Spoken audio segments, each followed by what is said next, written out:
All right, well, welcome everyone. It's so great that you're here. You're made it. We have 2 more workshops, and it's my delight to introduce Joel Klepac, who is our OCAMPR board. He's a psychology representative and also our membership committee. And he studied fine art painting at Asbury University. And later, he worked in Romania for 9 years with children at risk and youth living on the street, as well as holding painting exhibits at the local art guild gallery and designing and creating oil paintings for the community center chapel. Joel is a licensed marriage and family therapist who's currently working in a college counseling center in central Kentucky. He also worked in community mental health, a state psychiatric hospital, in a detention center, providing psychotherapy and skill training. He has also led workshops on appropriate empathy, honesty, and collaboration within the church and at the annual OCAMPR conferences. He's become Eastern Orthodox while living and working in Romania, and has been on the parish council of St. Andrew Antiochian Orthodox Church in Lexington, Kentucky, and he also sings in the choir. And today he has the most interesting, we have a surprise in there, so stay until the end. Dispassion, Divine Love, and Healing Professional, Practical Insights from the Orthodox Ascetic Tradition and Social Neurobiology. And any further ado, Joel?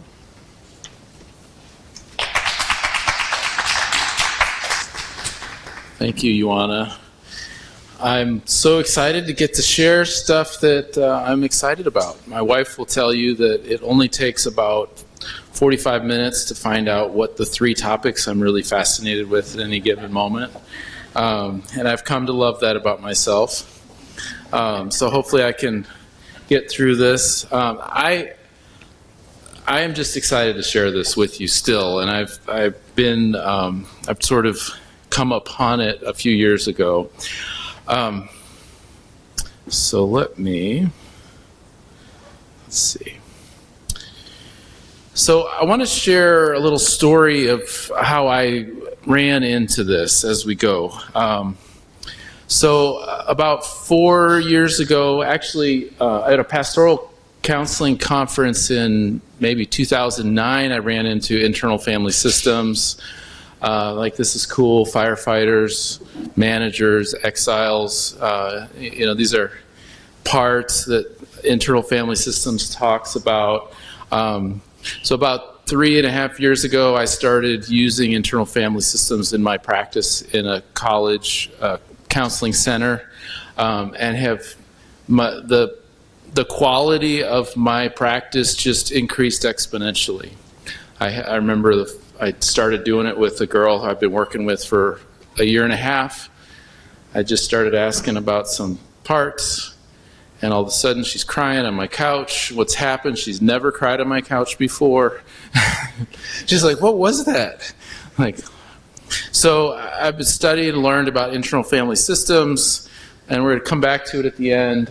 But basically, it's based on family systems theory, cybernetics, the tracking systems, polarizations, how family systems work, applied to the internal world.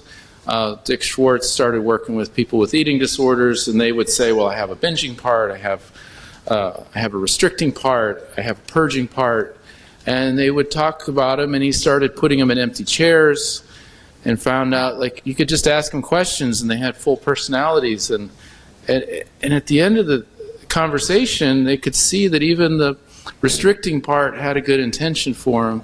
The purging part had a good intention. And if there was some other way to get what they were worried about, they would be willing to relax. So anyway, I could talk a lot about internal family systems. But I'm really proud. I figured out how to make the text go in a circle. I just want everybody to notice that. Thank you. I don't remember how I did it. It's about 7 YouTube videos, but I did it.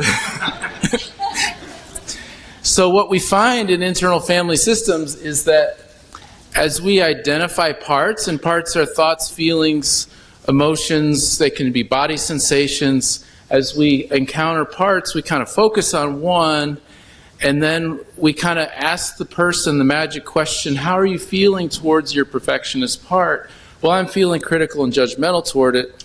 And then we say, oh, do you mind asking that critical judgmental part if it could step aside so we could get to know this perfectionist part? And then, how are you feeling towards it now? I'm feeling angry towards it. Okay. Would it be, can you ask that angry part to step aside so we can just get to know this perfectionist part? Okay. It's stepped aside. Now how you feel towards it. And you do that a few times, you peel back these parts, and what appears is these qualities in the center here: calm, compassion, curiosity, clarity, connectedness, courage, confidence, creativity. It's, whoa. And this was Dick Schwartz, the founder's big revelation, was even in the most traumatized people, there is this. He was an atheist. He said, there is this spiritual core. His atheism was shattered. I can't say he's a Christian, but he believes that there's a core spiritual nature to humans, and this is it. Compassion, calm, curiosity, this is the core. So in the midst of some of those trainings, someone talked about a social neuroscientist, Tanya Singer, who works at the Max Planck Institute, who has done a lot of research on compassion. And so social neurobiology is basically putting somebody in an fMRI machine and let's see how their brain lights up when somebody in the next fMRI machine is in there.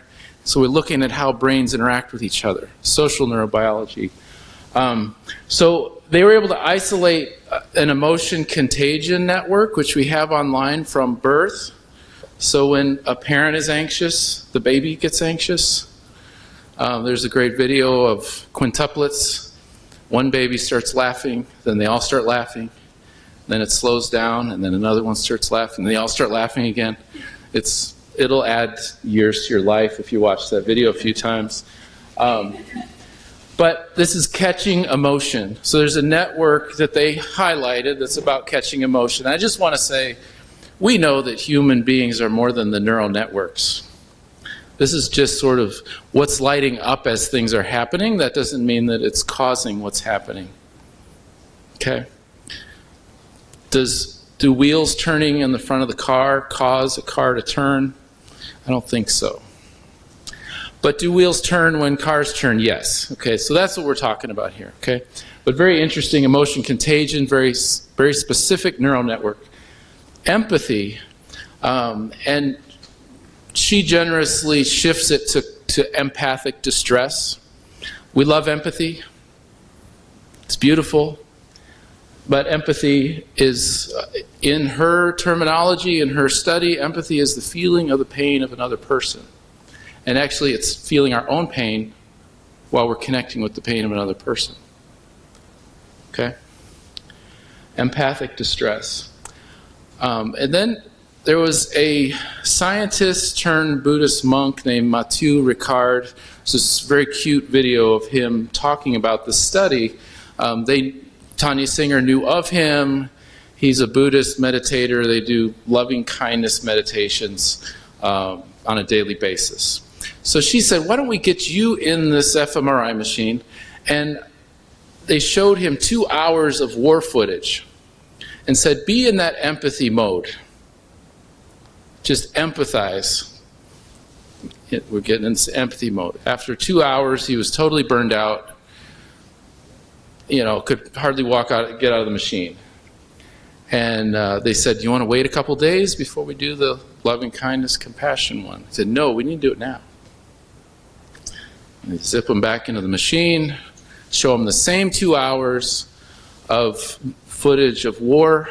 They ask him to be in that loving kindness mode, and boom, a whole different network lights up than the empathic distress. And he walks out of the machine full of energy. I don't think it's his Buddhism that did it, right? They're not really attaching it to that.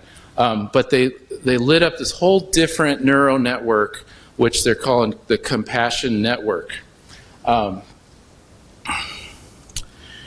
So we can distinguish this empathic distress brain network, feeling one's own pain triggered by seeing another suffer, and then the compassion brain network. It uses empathy, but with detachment, presence, perspective, self-differentiation, affiliative warmth to be ready to help without the necessity to fix. So I like this idea of, like, what do you do when you approach a child who is fallen on their bike, right?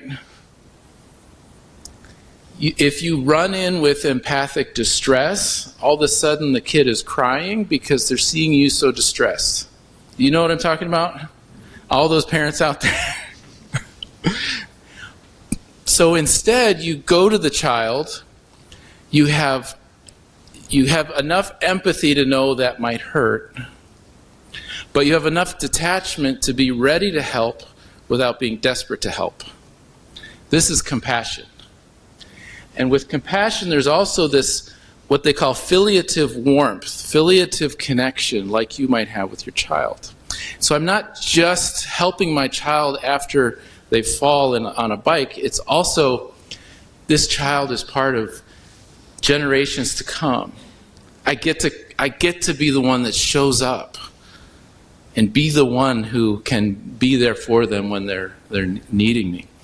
Interestingly enough, as we think about being caregivers, doing compassionate work, we can be in that empathic distress mode in our work all the time and burn out. But it's possible to train and to be in a different place, which is this compassion network. The compassion network also triggers a pain analgesic. I don't know what that word means. Reduces pain, probably because it activates the opiate system. The compassion network, are you hearing this? Activates the opiate system. This is Tanya Singer, this is not me, which is the best painkiller. You know the opiate epidemic? Let's start a new one. How about that? Getting our opiates through compassion. Which is the best painkiller, activates the biological system connected to oxytocin and opiates, which in turn is known to be good against pain. Increases well-being. Whoops. I forgive myself for whatever it is I did there. Yeah.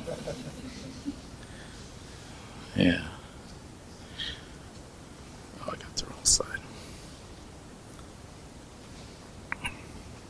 We just needed a pause there for a second. I was getting too excited. So it increases well-being, reduces stress. So being in the compassion network also reduces stress. Isn't that ridiculous? So this is exciting to me. And it also reduces the levels of cortisol.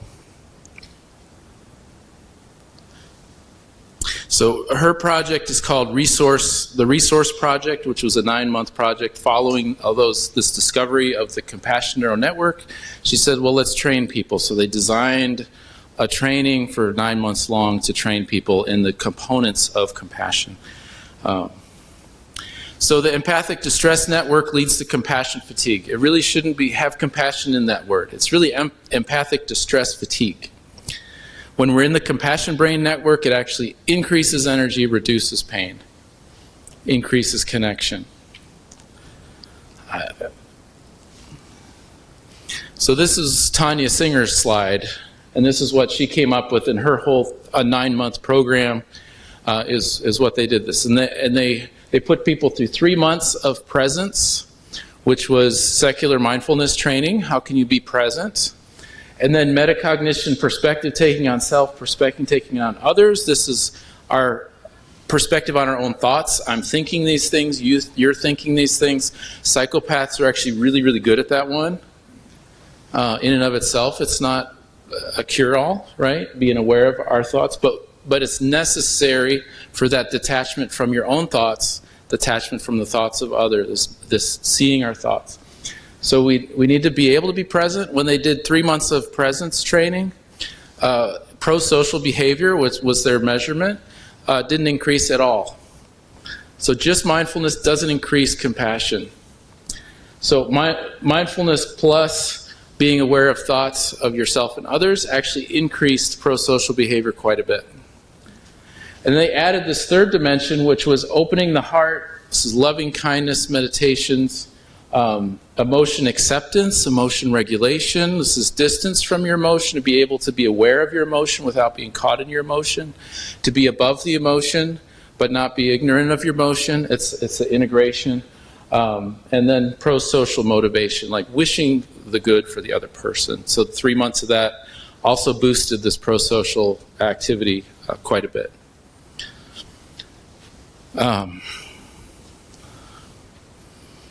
So these were, during those 3-month periods, they had partners and they would do specific activities, and then they'd come back for weekend-long retreats and that kind of stuff. But when I started learning about this, I started thinking, in our liturgy, in our life as a church, we have all these elements. They're all there. We don't necessarily pay attention to them that way, but this is the genius of our liturgy, right? I mean, silence, solitude, and prayer, like that's the guts of our Orthodox faith, right? We don't need to go anywhere else for that. We learn the Jesus prayer. We need to confession. We start thinking about our thoughts, right? We go through, prayers, preparation for confession. I mean, it's all thinking about your thoughts, feelings, behaviors. So we'd spend a lot of time. I think that would be a fun panel workshop. Like, how do we kind of see this stuff kind of energized in our liturgy? But I had been doing a little bit of reading on apatheia, and I was like, wait a minute, this is also sounding like apatheia. So Singer's components used to train these participants to get into the compassion network. This Mathieu Ricard, who they used as the original study, like he kind of could sense, like, I'm in the empathic mode, and I'm in the compassionate mode. They tracked his and then saw if it could be repeatable in all these other people, and then they could see. So there was a sense that you could, like, sort of go in and out of this state of compassion. Okay. Let's see. So these are a couple takeaways from Tanya Singer and the Max Planck Institute and the Resource Project, that there is a compassion brain network in everyone. Okay, just like Dick Schwartz discovered as he pulled back parts, there's this compassion calm thing in there. Compassion network's different from empathic distress and other networks often used in caregiving, which lead to burnout. So what can look like compassionate caregiving can be actually empathic distress-driven caregiving. Okay, it's caregiving out of fear, in one way or another. Okay, and the compassion networks involve both care and a level of detachment.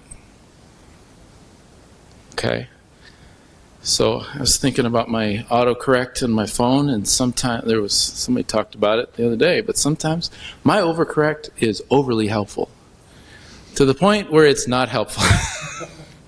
I really want to write Ioana Popa in my text thing, but it won't let me write it.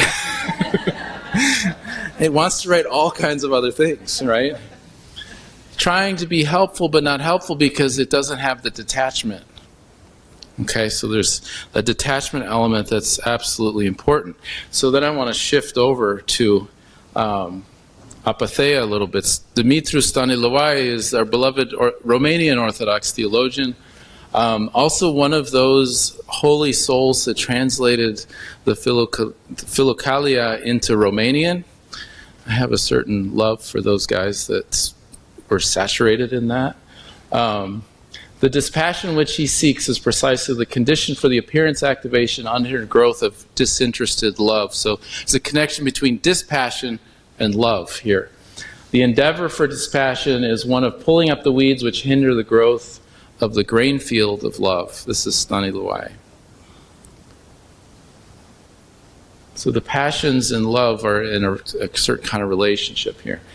It's the state which doesn't exclude but implies love. So apatheia comes from the same word as apathetic, right? But it's this detachment. We have apatheia even in our creation story.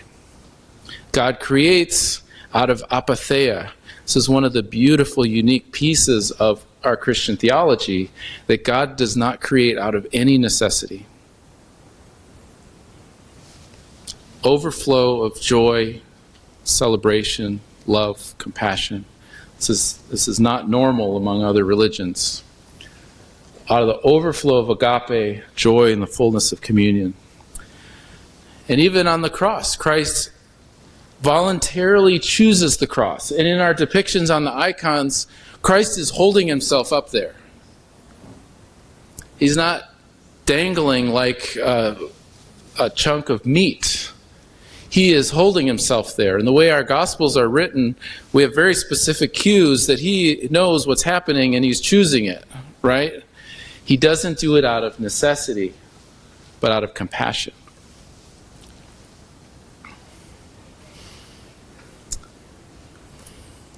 So again, we get this compassion neural network is built into us. It's almost as if we're made out of agape.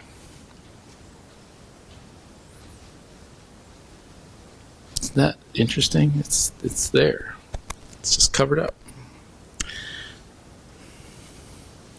Here's another way that I like to think of it. Apatheia is like an unpeeled orange that I'm eating. Agape, it's the orange. We're talking about the same thing, right? I take credit and blame for that metaphor if it doesn't work. So this with Evagrius, we get for him, apatheia represents only a relatively permanent state of deep calm arising from a full and harmonious integration of the emotional life under the influence of love. For him, apatheia and agape, divine love, are but two aspects of a single reality. Okay. Now we're going to pick on Evagrius a little bit here. For Evagrius, the nous meant the mind. Okay. Communion with God depends on elimination of motions. Okay, in order to get to the nous and to the place where we can commune with God, we have to eliminate emotions, eliminate passions altogether, and even eliminate the body. Okay, we need to get rid of and suppress all these things. Okay, so St. John Cassian was a disciple of Evagrius, and he wasn't so big on apatheia. He talked about purity of heart. Okay. We have Gregory of Nyssa, similar thing. Emotions, well, not similar thing. We have here in Nyssa, emotions are to be integrated, not eliminated. Okay. Very contemporary with all the psychosomatic therapies happening now. Maximus, deification. In his theology of deification, the teleological and eschatological state of spiritual union entails an ontological change. Passions are restored and transformed into desire for God. So the body, the passions, the extremes are restored. For Maximus, the nous is the heart. So now we descend from the mind into the heart to meet God. Right? Does this sound familiar? We're not fasting because the body or hunger is bad. We're fasting because we want to turn our hunger into hunger for God. And then we feast because we want to turn our hunger into hunger for God. Right? So we've transformed it. So communion with God becomes heart to heart. It's not just an intellectual thing. The mind becomes a servant of the heart rather than the master. 1 John, there's no fear in agape, but perfect agape casts out fear because fear has punishment. He who fears is not made perfect in agape. We love because he first loved us. So I want to suggest that we may have helper passions. And helper passions most likely put us in the empathic distress networks. Helping with anxiety, fear, guilt, obligation, inner desperation to be helpful. Not being okay when your gift is unneeded. Okay? Feeling over-responsible for others. Feeling your worth depends on your usefulness. Seeking validation and praise for your service. These all indicate a lack of detachment. Lack of ability to be ready to help without being desperate to help. Without being afraid of who I am if I'm not being seen as a helper. Being able to be a helper. Does that make sense? Going beyond your limits for fear of losing approval. Okay. So we have different projects of how do we get us back to this compassionate core, this agape, right? Our church fathers said we can peel back the passions. Evagrius was like, let's get rid of them all together. Probably didn't work. We can peel back the passions or balance the passions, which feels like what Maximus and Nyssa were saying, that hunger is not actually bad in and of itself. It's gluttony that's bad. So let's turn gluttony back into hunger and desire for God. Okay. So there, some of the ascetic struggles would be to go for the opposite, try to do the opposite thing, but the goal here is to get to agape, to get to apatheia and agape. That is the goal, right? Many different methods were tried. With Singer, she does a lot of skill building to get from empathic distress to compassion. Dick Schwartz in Internal Family Systems, there's parts on blending our caregiver parts are worked with and helped, and those that are getting in the way of working with the caregiver part, we ask them to step aside and wait their turn for a minute. We'll get to them too. But it's just another means of helping the therapist and the client get to that place of that calm compassion, ready to help without necessity to help. Apatheia. Okay. So then we're back here. IFS, in terms of apatheia, is bringing the extreme or lost parts into balance. The gnomic will, right, is connected with these extremes where there's the natural will, kind of natural hungers versus unnatural hungers. So it's shifting the gnomic back into natural will and for desire for God. We have this in our tradition. Isn't that beautiful? So I think there are some ways of getting here that work and some that don't. I think the other takeaway for me is that even in Evagrius, he said this is not necessarily a permanent state, which I've always thought of. Like, well, theosis is just sort of this permanent state, hopefully we can work towards. But this compassion, this compassionate core is within us all. It's clouded by sin. It's clouded by decisions. It's clouded by passions. It's clouded by our trauma histories that make it really hard to feel safe when I'm here or there. It's really hard for me to act out of this compassion when I'm with you because I'm threatened by you. Or I'm afraid of what would happen if I'm not in a role of being helped.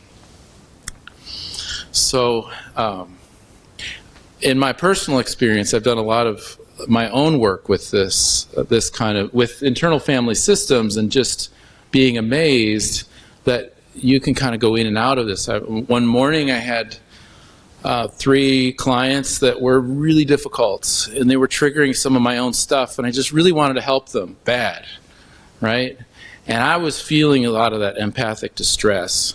And by lunch, I was just feeling burned out. Somehow I took a walk around the block. Oh yeah, wait a minute. It's not my responsibility to fix. I can show up. These are divine radiances of the image of God. Powerful, not powerless. My clients are not powerless. They don't need me. God could zap them like this and heal them. He could do it. but he chooses a relational way. So in the afternoon, I had 3 clients in the afternoon, and I showed up differently. And all of a sudden, the sessions went so much differently, and they went to these beautiful places. And I left that afternoon full of energy. Maybe. Sometimes that's true. Because the easier clients aren't triggering me as much. But some of them were pretty deep trauma work, too. So what I'd like to do, is a little demo, if people are okay with that.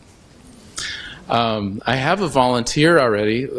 Graciously, Ioana has volunteered. And, normally I would want to explain to you all kinds of different aspects of the internal family systems process. But what I want to do is, Ioana's agreed to let me be in the therapist role and just do a little demo of working with a caregiver part. Okay? So we'll just kind of shift over here in the middle, and we'll start it, and we'll make a little bit of time for questions at the end. Is that good?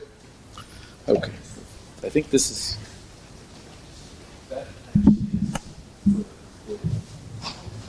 No, that's recording. This is... No, just this. We're good. Can you all hear me like that? Let's see if you can be heard. Can you hear me? Hear me well enough? I can scoot a little closer. Okay, great. Can you hear me? Yes. All right, so here we are. We're doing a little pilot for OCAMPR. First. So Ioana is actually presented on internal family systems, and you can go find it from 2017 or something like that. So there's 16. Lovely full description of IFS and Orthodoxy and everything. So I'm an experiential guy, so I just want to do it with you. So I wonder if we could just take a second to just sort of settle in and be here in this very awkward space with these people watching. And people listening for eternity. Yes. Yeah, just take a couple deep breaths, and I'm just curious, as we start talking about caregiver passions, those parts that kind of want to take care of people, want to be over-responsible, they kind of get in the way of just being present with compassion. I wonder if you have anything that's come up for you that you'd be willing to work with. Sure. I mean, I've said this many times. I burnout twice, so I have parts that are caregiving and keep going and don't want to stop. So I had to do a lot of work with them, and it's not that parts go away or reactions go away. So I can tap into my caregiver part, and this caregiver and there's a fixer part in me. Okay. And just to name what I've noticed in that constellation, so either I try to take care or fix it. Those are kind of my condition parts. And maybe you could just ask inside real quick and see if there's one of those take care or fix it part that would feel okay to work with a little bit. Let me check. I think the fixing part is like, yeah, I'm here. Yeah, good. Well, I wonder if you could just focus on that fixing part and see if you can find it in your body. Where do you notice it show up in your body when it gets a little more intense? Interesting. Usually it's on this side, but right now it's just on that side. So I guess it wants to say hi. Wonderful. Yeah, so maybe you can just focus on that, see if you can connect with this fix it part. Mm-hmm. And can you just, as you focus on it and notice it, can you just see how you're feeling towards it right now? Yeah, I mean, by now we have a good connection. I used to be the fixing part, so there was no space, but now I can sense it separate in a certain sense. I have a little bit of distance. So kind of grateful. I mean, it's done amazing things for myself and others, especially as a doctor. Yeah, Yeah. I mean, my patients love my fixing part. Yeah, so I wonder if you can just let that fix-it part know that you appreciate it. You're feeling some gratitude towards it right now. Mm-hmm. Yep. Yeah, just notice how you're feeling towards it. How I'm feeling towards this part? Yeah. Yeah, just that gratitude flowing. And oh, and my fixing part just loves the attention. OCAMPR, here, lots of fixer parts. I'm pretty sure there's, has this sense of, Yeah. everyone got my back. Okay, good. So feeling comfortable, feeling safe. And appreciated, yeah. Okay. Yeah, so maybe you can just ask this fixer part what it would like you to know right now. What is it showing up right now for? What would you like to be known?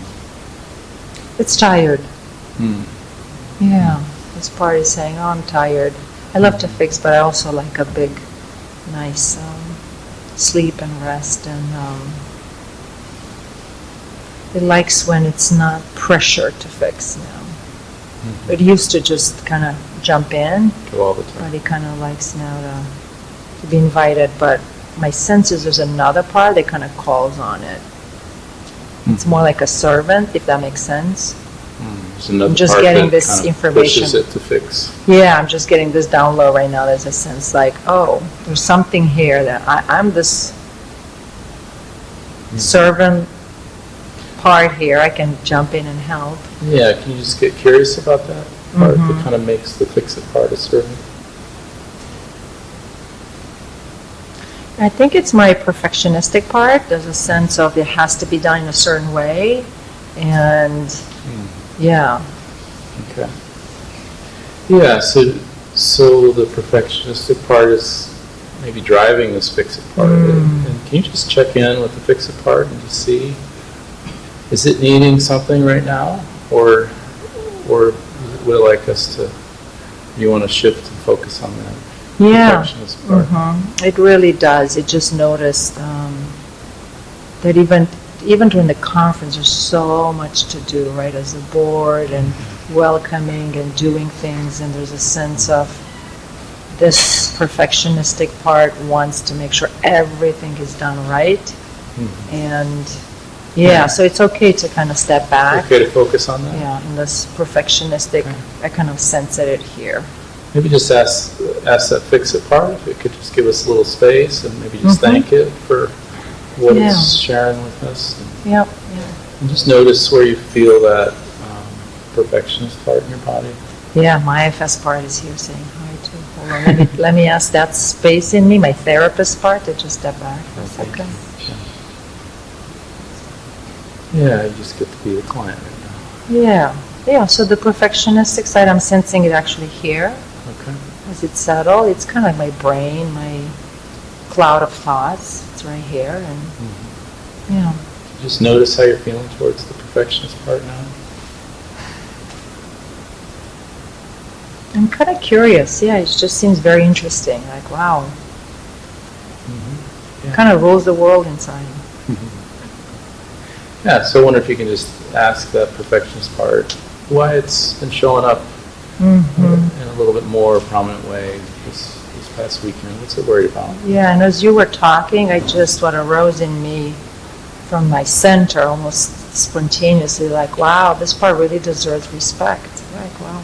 So you just send that. Yeah, can you just give that perfectionist part some respect? Yeah. Yeah, can you just ask it what it's afraid of happening if it doesn't make you do everything perfectly?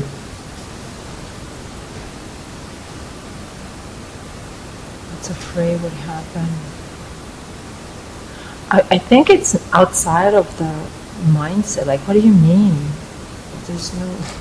It has to be perfect kind of thing. Like, what are you talking about? Yeah. And I was also noticing that my mind was like, it was kind of like, thank you for your feelings, but you know what, I don't need that. It's kind of like very interesting discovery. Like this thought, has not much to do with emotions, if that makes sense. Yeah, can you just ask that thinking part if it could give you a little space? No, that says the perfectionistic. Oh, Yeah, okay. yeah, yeah. It's like, oh, it appreciate my gesture of appreciation, but it's like, oh, I don't care. Yeah, what's it trying to do for you? Yeah, it's trying to orchestrate everything and make sure things are done right and orderly, and it's connected in a sense with, it's saying, this is what I'm hearing saying, well, isn't God a God of order? Like, there's a sense of order, there's a sense of flow, that's what I'm doing, and it cannot be in any different way. Interesting, yeah. Yeah, so I wonder if you can just ask it, was there a time when things felt out of order Oh, yeah. that it really holds on to and is Just worried telling- about you getting back to? Yeah, like, hey, you burned out twice, and show Okay. me different memories from growing up, and Okay. So it's worried about burning out.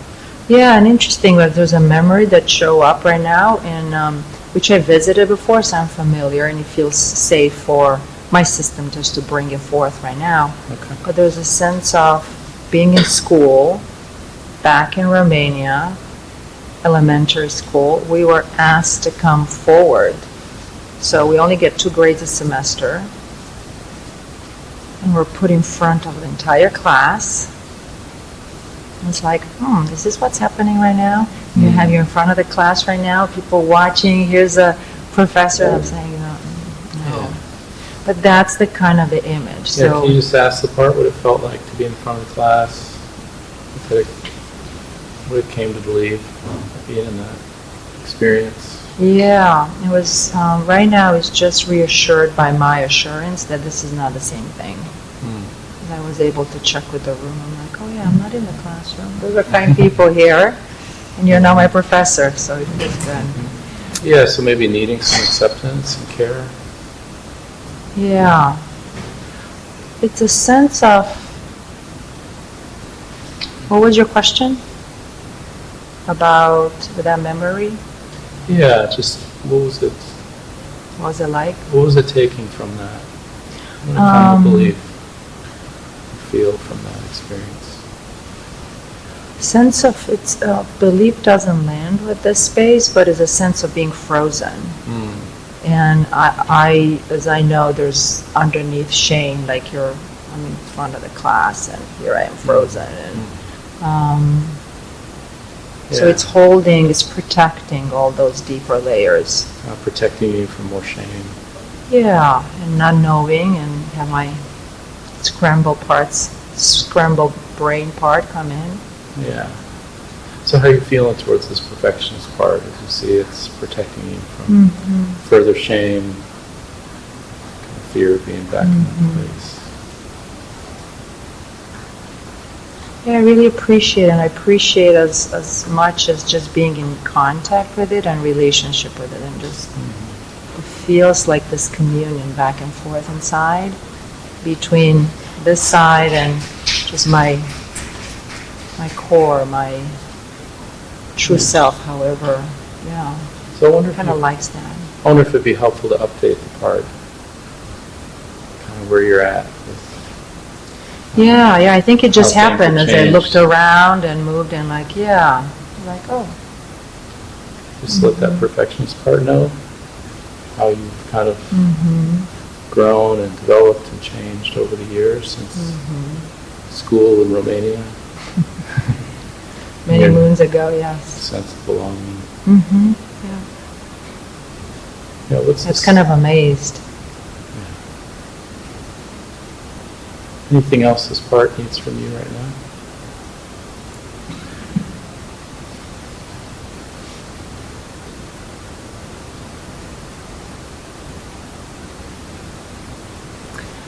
I think it observed in the conference was so cool to observe with other thinking parts and just beings. I think from this perspective was the mind connection, but I was just very grateful, for being in this space. And at the same time, here we are, being also in a different space. If that makes any sense. From the mind to the... Yeah. To the heart.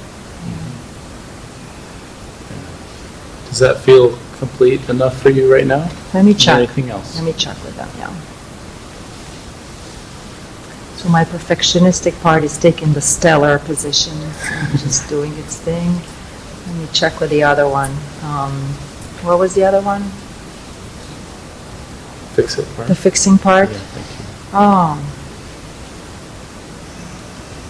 Yeah, I think what's emerging right now is that the fixing part and the perfectionistic part would like to have some conversation. So I'm kind of sending an intention to connect the two. I think that's a piece that's emerging right now that was missing.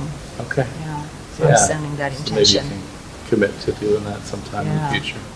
And I do want to check, let me just check quickly with my kind of brain freeze part.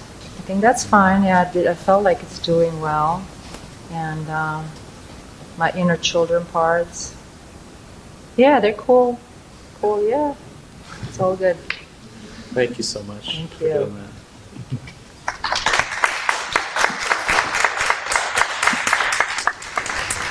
Thank you for holding space.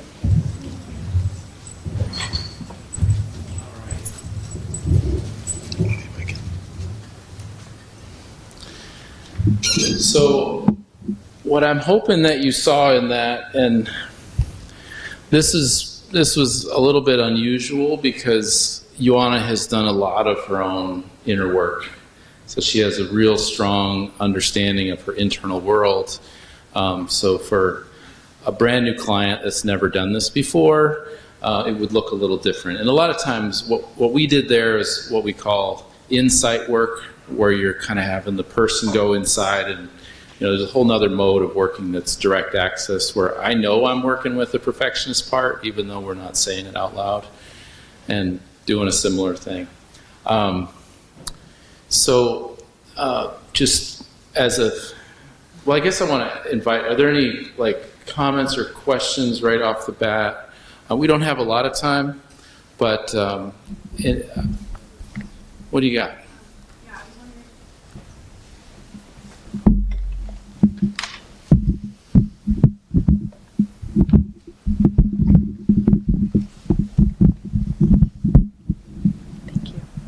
Thank you. I was wondering, I know you said, you kind of touched on this, you said Dr. Ioana's experienced with this, so it looks a little bit different, but I was wondering if you could speak on, when you're working with a client at first, do you go straight into IFS, especially for those clients who, when you ask, where are you feeling this in your body, who are so out of touch with their body, they haven't, or they're out of touch with even their emotions, can you go straight into IFS, or do you have to start with another mode of therapy first, and then you can go into this? Yeah, Thank that's you. a great question. Did everybody hear that? Just wondering if you can go straight into IFS with, she's saying, can you just go straight into IFS with somebody that has no experience with it?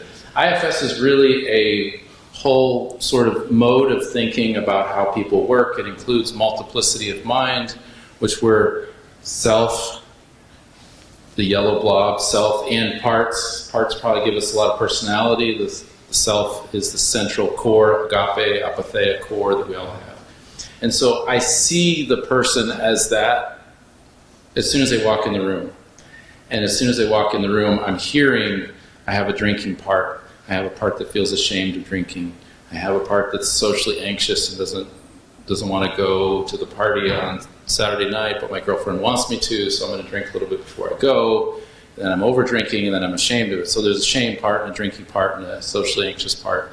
So see, I'm filtering it all through this kind of way of seeing. And there's a spiritual core there of compassion. And it's really beautiful when I can, even just naming this process, they start to see oh, I am not drinking. I am not social anxiety. I am a person who has a part that's socially anxious that maybe needs some help to heal. So, in this context, would you comment just a little bit about direct access? Because you mentioned inside work versus regular conversation. Yeah. Yeah, so we usually start with direct access. So when they don't know what's happening, even if I'm naming parts, especially if somebody comes in the room and they're distressed, I know when there's an angry part in the room.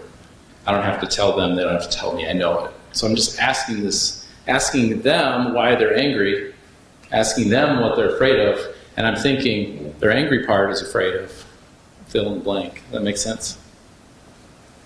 Thank you to you both so much for the courage and the humility and just the experiential, transformational kind of demo of that. That was beautiful. I'm curious if you can speak a little bit about the noose and where you see that present. Is that more in your yellow seas, or is that more in the exploration of my mind is descending into my heart and exploring my parts to gain that like awareness and attentiveness? Or is it both or neither? Curious, please. Yeah. I believe that the noose is the heart. I mean, I think of it as the heart. I mean, what is it literally, right? I think of the noose as the spiritual core, the place where we meet God. So actually that spiritual core is also, it's kind of a generic spiritual entity. It's agape, it's apatheia, whereas the parts give us a lot of the particularities, whereas there's this sort of generic spiritual core, but also it's our sense of connectedness, our sense of, I mean, even in this room at the moment, like there's a sense of togetherness that we all have. And it transcends our personal differences and connects us all, but it doesn't eliminate our personal differences. We're commingled and not confused. And I think the noose is not just a mental thing, because we can't just think right? This is we're the people of the navel gazers, right?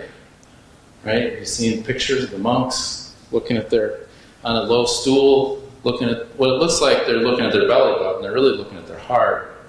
And how can I focus on the heart, right? Experience God in this place. So, does that answer your question? Close enough. Anytime you're talking about these things too much, words end up not being enough. Could I comment? Yeah, please. If I understand your question, is if the noose is the true self, and I'm hearing you saying, Joel, that it is in this model the true self, right? The noose, our sense of awareness, and your question was Into the heart. So is that more when we're in the seas, compassion, Right. clarity, Right. Yeah. that, or is that more in the exploration of the parts? Because finally, my awareness is dropping down into my experience. right. I think it's both. I assume, right? So I would say it's in both, because the awareness of the awareness of the process, it's that vehicle itself, which is that unconditional love of God. Yeah. And there's a curious thing. Sometimes if people are going inside and working with the parts, some people will get images of parts too. If they're seeing the part, the thing that's seeing is the self that sees this agape energy. If they're seeing this thing helping the part, it's a helper part. It's just interesting. So it's the part that's exploring, that's seeing, but actually these thinking parts, sometimes they are in the way of being in the noose, in the heart, this place where we meet God, meet presence. So, Could you repeat? Could you please repeat what you just said about if the noose sees the part, I lost it from there. yeah, so there's this idea that if the client is like seeing their compassion, it's actually a helper part or something. It's this noose is first person all the time. Thank you. That's great. Yeah. Which I believe this is like Origen talked about, the image of God in us, right? It's never tarnished, never diminished, only covered by dust, like a mirror that we clean off, right? And the beautiful thing is this compassionate, calm, compassion neural network core is there in every single person, no matter how traumatized they've been. Now, complex trauma folks have a harder time sometimes getting there. But this is one of the energizing things for me as an IFS therapist, is going to these deep places with somebody who's been sexually abused as a child, and all of a sudden they're with the part that's holding the pain of that abuse, and how are you feeling towards that kid? I just want to hug him. Just like, okay, go do it. Just give this kid a hug. Give him what he didn't have back there in that traumatic moment. Just give it to him. And I get to witness that. And it's not me trying to love the person. I'm just uncovering their compassionate core God put in there, getting that thing to heal their kid that felt abandoned back when they were. So I'd like to just close with a little meditation, if you don't mind, to just offer you all this. This is from me, so I take all blame. So I just offer you the crucifixion. And I just invite you to think of a situation where you're helping someone who's suffering in your personal or professional life. Maybe just notice a breath and go inside. Just notice your feelings, notice how that shows up in your body when you're even aware of this person that's suffering.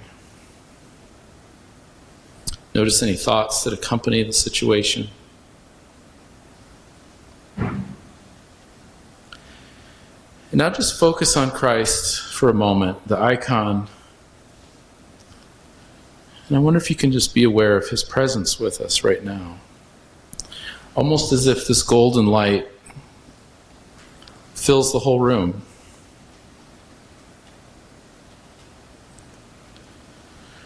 And as you notice your own empathy for the person, can you be present with that? With that, your own empathy for the person within the presence of Christ, within this golden light of the love of Christ. And I wonder if you can sense the compassion of Christ for how you are impacted by seeing someone else suffer. Can you sense from Christ that he loves and values you infinitely, regardless of your ability to help the suffering person in your life? Can you do that? Can you sense from Christ that he loves you and values you infinitely, regardless of your ability to help this particular suffering person? And as you feel loving kindness for this person who's suffering, can you get a sense for how you and the suffering person are both held within the golden light of this luminous love of Christ? And perhaps the tender loving kindness of the Theotokos? Can you sense the love of Christ, the presence of Christ? Can you notice a willingness to participate in the compassion of Christ for the suffering person, with the realization that Christ's love is bigger than anything you can give? And before the love of Christ and loving kindness of the Theotokos, can you let go of your need to fix and exchange it for a willingness to participate in your meager way in the compassion of Christ?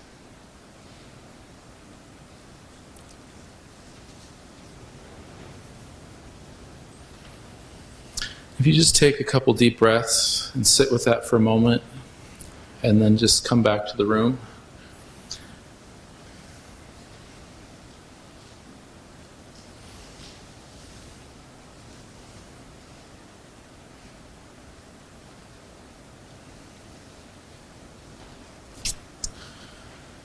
All right.